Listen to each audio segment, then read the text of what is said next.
Hello दोस्तों, स्वागत है आपका एक और नई वीडियो में। मैं आपका दोस्त संतोष आप लोगों को मेडिकल बिलिंग और कोडिंग सिखा रहा हूं यूट्यूब के माध्यम से। और आज हम एक और अपने एक इम्पॉर्टेंट चैप्टर के ऊपर आ गए हैं, जो है new and establish patient rules के ऊपर। अब ये new and establish patient rule जो हमारे दोस्त ऑलरेडी इस प्रोसेस में काम करते हैं वो उसको अच्छे से जानते होंगे। बट जो दोस्त हमारे अभी इस प्रोसेस में नए आए हैं या अभी भी इसे सीख रहे हैं, तो उनके लिए ये जानना बहुत इंपॉर्टेंट है कि न्यू और इस्टेब्लिश पेशेंट में हम डिफरेंशिएट कैसे करें, और ये क्यों इंपॉर्टेंट होता है इनका दोनों का डिफरेंशिएशन। और क्योंकि ये न्यू और इस्टेब्लिश पेशेंट्स के जो सीपीटी कोड्स होते हैं ये डिफरेंट कोड्स होते हैं। न्यू पेशेंट्स के लिए डिफरेंट सीपीटी कोड यूज़ किए जाते हैं और इस्टेब्लिश पेशेंट्स के लिए डिफरेंट सीपीटी कोड यूज़ किए जाते हैं। और हमारे एआर में भी इससे रिलेटेड काफ़ी डिनाइल्स आते हैं जब हम किसी न्यू पेशेंट को इस्टेब्लिश पेशेंट का सीपीटी कोड बिल कर देते हैं या किसी इस्टेब्लिश पेशेंट को न्यू पेशेंट का सीपीटी कोड बिल कर देते हैं। और जैसे कि हमारे यहाँ इंडिया में फिजिशियन बिलिंग बहुत होती है, और फिजिशियन बिलिंग में ये जो सीपीटी कोड्स हैं न्यू इस्टेब्लिश के बहुत ज़्यादा यूज़ होते हैं और हॉस्पिटल में भी काफ़ी यूज़ होते हैं। तो इसके लिए हमें न्यू और इस्टेब्लिश पेशेंट्स के रूल को अच्छे से जान लेना है, जिससे कि हम जब हम अपने क्लेम्स के ऊपर काम करें या एआर में काम करें तो अच्छे से समझ लें कि कौन सा सीपीटी कोड किस पेशेंट के लिए यूज़ किया जाएगा।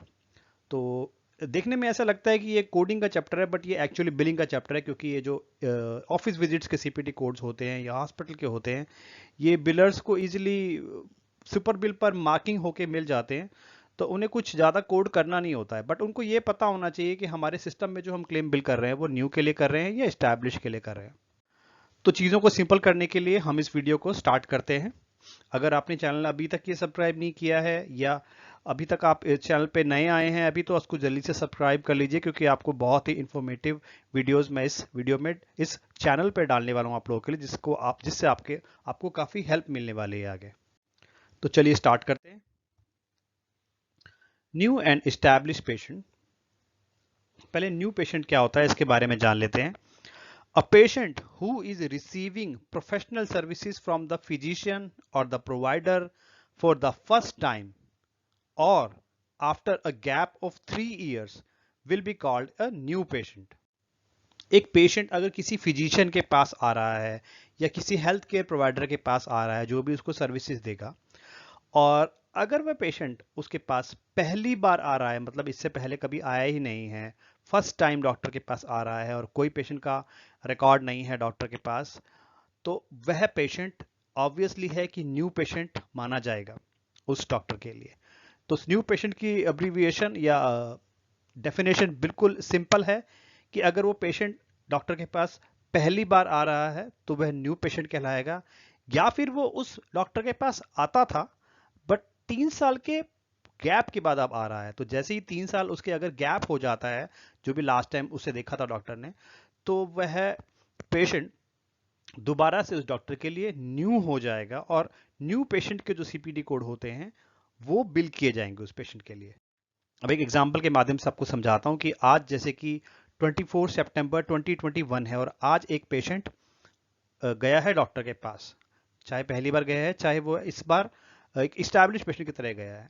ओके, तो अगर 24 सितंबर 2024 तक वो पेशेंट अगर दोबारा नहीं जाता है उस डॉक्टर के पास, वह पेशेंट अगर नहीं जाता है, तो 25 ऑफ सितंबर 2024 से वो पेशेंट दोबारा न्यू कहलाएगा डॉक्टर के लिए। दैट मीन्स कि उसका 3 साल का गैप हो गया है।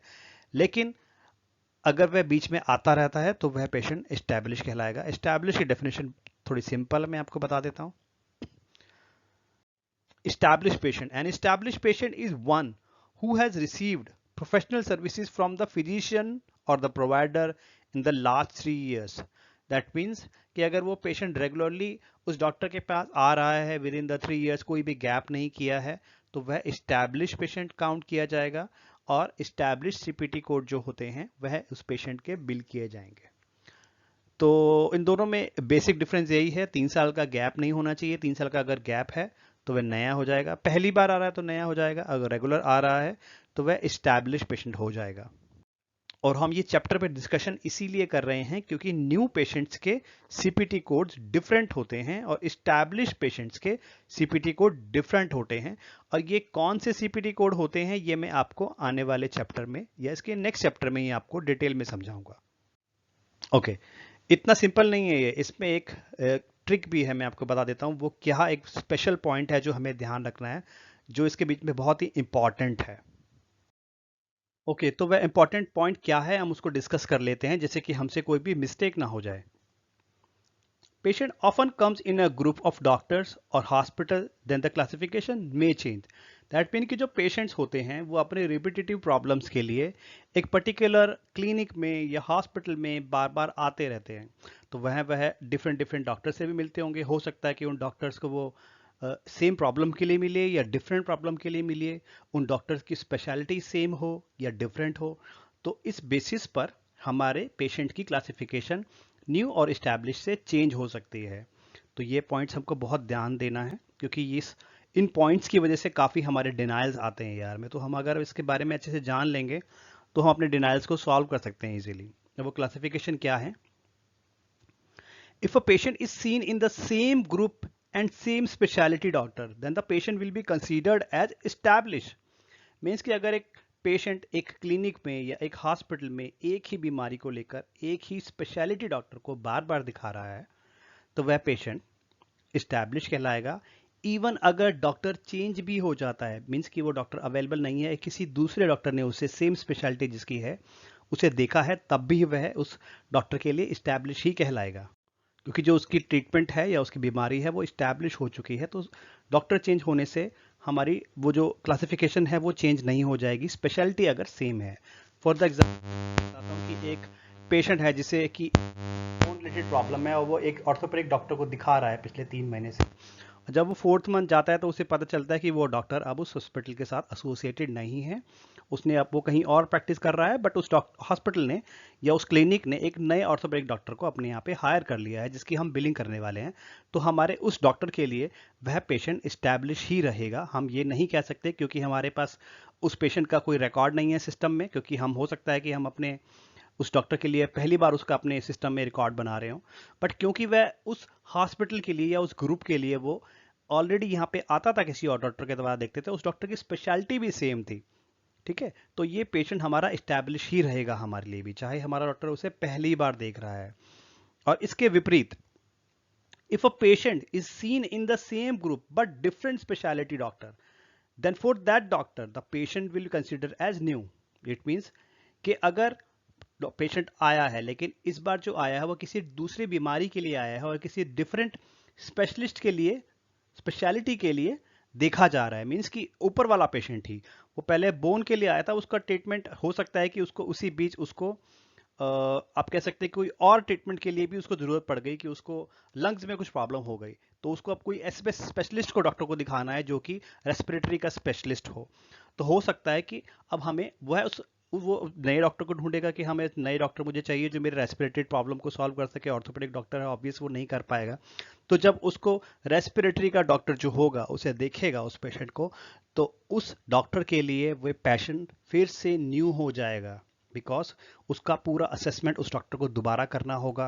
वह पहली बार उस डॉक्टर से मिल रहा है, स्पेशलिटी डिफरेंट है, तो डॉक्टर को उस पेशेंट को जानने के लिए, उसकी बीमारी को जानने के लिए पूरा उसका मेडिकल रिकॉर्ड सवारा दोबारा से बनाना होगा, अपने रिकॉर्ड क्रिएट करने होंगे जिसमें टाइम एक्स्ट्रा लगता है। तो इसलिए वह उस डॉक्टर के लिए पेशेंट न्यू हो जाएगा।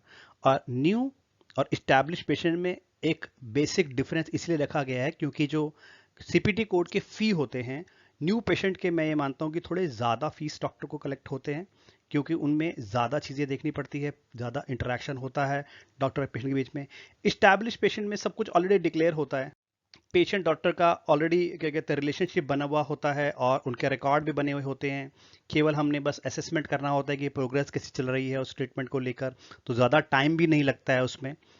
और जो ये सीपीटी कोड होते हैं, जो ईएनएम के कोड्स में आता है, इवैल्यूएशन मैनेजमेंट के कोड में न्यू एस्टैब्लिश के कोड आते हैं, इनमें टाइम बहुत मैटर करता है, इसलिए इनके फीस डिफरेंट होते हैं। जहाँ पे डॉक्टर का ज़्यादा टाइम, ज़्यादा असेसमेंट इस्तेमाल होता है, वहाँ फीस ज़्यादा मिलती है डॉक्टर को। जहाँ पे कम इस्तेमाल होता है वहाँ कम मिलती है। तो इसलिए हम डिफरेंशिएशन करते हैं कि न्यू और इस्टेब्लिश पेशेंट में कैसे डिफरेंशिएट करें। अगर हम इनमें से कुछ भी गलत कर देंगे या जो भी मैंने आपको इस वीडियो में रूल बताए हैं उनमें से हम कुछ भी इग्नोर कर देंगे तो एक सर्टेन डिनाइल जरूर आएगा हमारे सिस्टम के अंदर उस क्लेम के ऊपर। और अगर हमारे लॉजिक्स क्लियर हैं तो इन लॉजिक को समझते हुए हम क्लेम को ठीक कर सकते हैं, क्लियर कर सकते हैं। मीन्स कि अगर हमने देखा कि ये पेशेंट तो इस्टेब्लिश है, हमने इसको न्यू का कोड बिल कर दिया है, तो हम इसके रिकॉर्ड चेक करके हम सीपीटी कोड चेंज कर सकते हैं अपने कोडर से या अपने मैनेजर से पूछ के या अपने क्लिनिक से पूछ के, डॉक्टर से पूछ के। या अगर हमें लगता है कि ये हमने डिफरेंट स्पेशलिटी में बिल कर दिया है और हमने उसको एक इस्टेब्लिश बिल कर दिया है तो हमारी फीस कम आ सकती है, हमारे पेमेंट जो होती है क्लेम की वो कम आ सकती है। इसलिए ये सब चीज़ें बहुत इंपॉर्टेंट हैं कि हम रूल फॉलो करें। तो ना चाहते हुए भी ये जो हमारा इजी टॉपिक है थोड़ा सा ट्रिकी है, अगर हम इसको अच्छे से समझ ले।